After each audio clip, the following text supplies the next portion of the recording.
What we're talking about tonight is Gender 101 is what they're calling it. And basically it's kind of Life 101. This is a series of spectrums. Because as I said, we don't have binaries. People try to teach you that there's a binary, but when they do that, they're leaving out a whole lot of reality in between. Like food is supposed to be good for you or bad for you. Okay, well, what about if you eat too much of the food that's good for you? And then you get sick. Isn't that bad? So it's not a black and white, it's not a binary. Climates are hot or cold. Well, there's temperate climates, and there's seasons. Again, it's not a binary. Neighborhoods are safe or unsafe. Well, what about when bad things happen in safe neighborhoods? Or what about when bad neighborhoods organize and do great things and take care of one another? It's not an either or. I'm wearing black and white. Technically, I'm considered white. I am not this color. It's not the same thing. Okay? So we're going to do away with the binaries. We're going to get out of the boxes and do away with the binaries. As you'll see, we've got numbers around the room. The number ones will correspond with what's on the left side of the chart.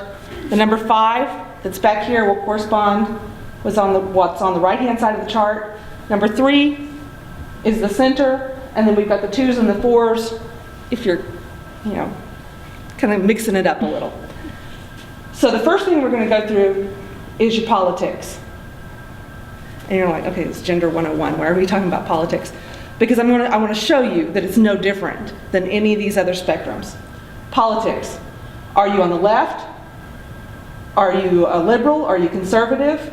Are you a moderate? So those of you who are willing to do the physical part of this, I want you to jump up and go to your number. Over here, I've got the L for liberal, I've got the donkey, I've got an elephant back there, and a C for conservative. It's so much more fun when you do it this way. All right, so this is a pretty liberal group. Reasonable, and so we don't have to. But as you can see, this spectrum does not end. There is no ending point on this. It keeps going and it keeps going. Great job. All right, so now we're going to go with socialization. Are you an introvert or an extrovert? There's a snail with number 1. I've got sunshine over here with number 5. So are you an introvert or an extrovert? What's the middle one? The middle one, I didn't know what to call it. Balance. Balanced. Yeah, I put the B there for balance because I didn't know what else to call it. Okay. Next, this is when we're starting to get into the gender.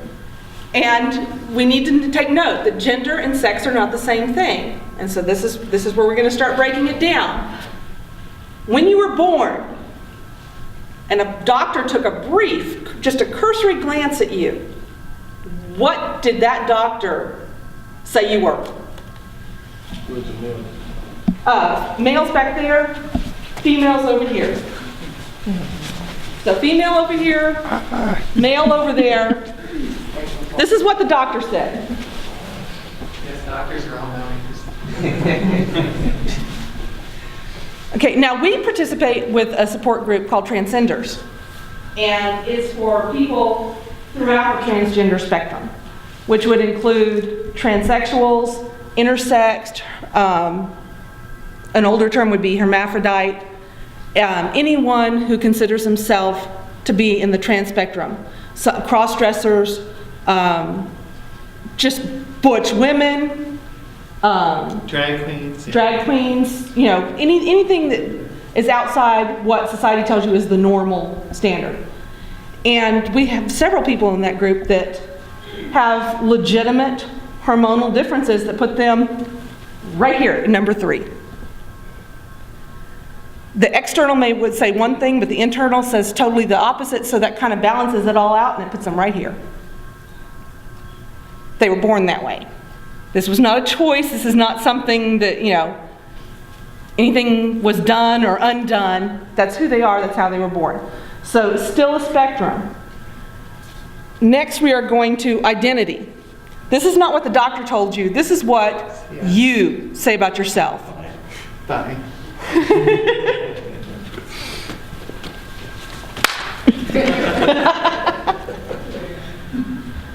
Spectrum. It's not black and white. But does this control this?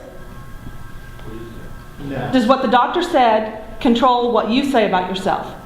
Are they the same thing? Do they have to be the same thing? Is there any correlation between them at all? Okay, now we're going on to presentation. And I better see some more shifting around on this one. Okay, presentation. Do you consider yourself to present more male, more masculine, or more feminine?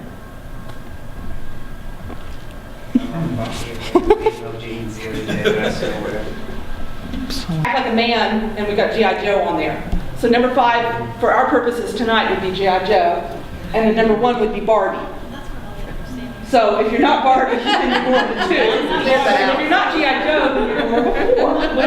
Right, and then we've got attraction. Attraction instead of orientation. Because orientation implies a certain gender. If I say lesbian, you say woman. If I say gay, you say man. So attraction. We're getting rid of the gender concept in it. We're getting rid of the box concept of that if you're this, you have to be this. If you're this, you have to be that. So attraction. Who are you, and there's different levels of attraction. We're going to go with the first one. Who are you physically attracted to? The instant one. The first sight physically turns you on. Who are you attracted to? Men, G.I. Joe, or women, Barbie?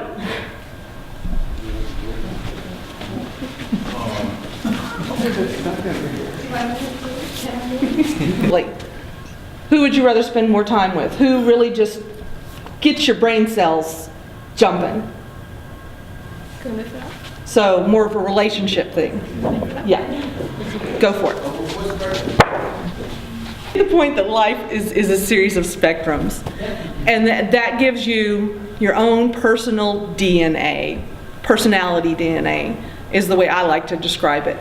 Because by the time you break down every spectrum you can possibly be on, and I didn't do it on here, but I did it on the signs. There's left-handed and right-handed, because she's ambidextrous, so throws the whole thing out there.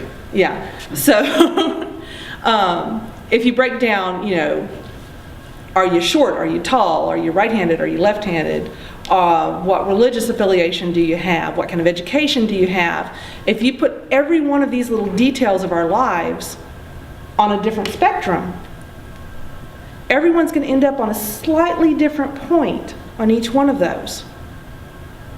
And you put it all together and you've got your own personality DNA. At least in my mind it comes out looking like that. It's really pretty. So this is my point, is do any of those change anything else? Does your level of education change who you love? Does who you vote for change what the doctor said on your birth certificate? Does who you live with change your religion? It shouldn't. Sometimes it does. Yeah. So these are not interdependent on one another. This is what we're trying to get at, is that sex and gender are not the same thing. So what do you do with this now that you know that everything is separate and that each person can be their own combination of all of these things, and that just because I may say that I'm bisexual does not mean that I'm promiscuous or that I have sex with everyone. It just means that I'm attracted to people. Or just because Brenda is a trans woman, that she has to be attracted to men, which she has run into that a lot. There's no direct correlation between them. Just because this doesn't mean this. And that's really that was the whole point, is that just because someone said that does not mean you have to be attracted to that, or just because someone said this doesn't mean you have to only be that. We can break past that. Now there's a lot of difficulties involved in breaking past that because the culture is not there yet. The language is not there yet. When we start breaking it down into these either-ors and the blacks and whites, it's because that's where the language is. We don't have languages for the threes. We have a few. We have some terms for the threes. But for the twos and the fours, not much. So that's what we need to work on, is seeing people individually and learning to embrace them for who they say they are. And this gets to my point of active respect. This is where we go from here, is active respect. That means if you say you would like to be identified with male pronouns, we should all do that. We don't get to decide that. You decide that. Because it's your life. And it's your identity. If you say you want to be identified with completely neutral pronouns, we're going to have to get creative, and we're going to have to respect you and try to do that.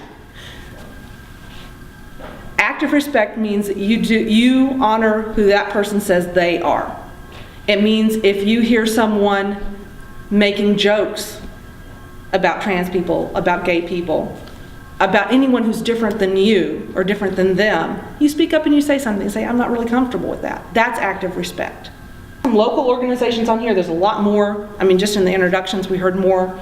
If you want to add anything on here, I've got markers. Feel free to do that. But these are websites that are really great. This one is SOFA, but I say sofa because I like that better. And then I like to call it a sofa spud. But it's significant others, friends, family, and allies. So that's a great group to join if you want to know more about transgender people. The other one that might need some explanation, Tennessee Equality Project, and then the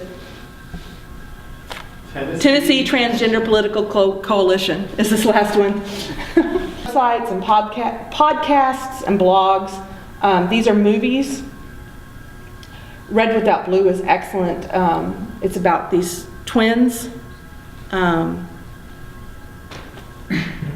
If we go back to this, they were identified male twins. If we go to this, male and female. And it's a documentary about the struggles that family went through. So this is a poem that I wanted to share. It's by Langston Hughes, and it's called Democracy, but I wanted to call it Inclusion for tonight. So if I say inclusion, he said democracy, just to let you know that I am changing his words on him a little bit. Inclusion will not come today, this year, nor ever through compromise and fear. I have as much right as the other fellow has to stand on my 2 feet and own the land. I tire so of hearing people say, let things take their course. Tomorrow is another day. I do not need my freedom when I'm dead. I cannot live on tomorrow's bread. Freedom is a strong seed planted in a great need. I live here too. I want freedom just as you.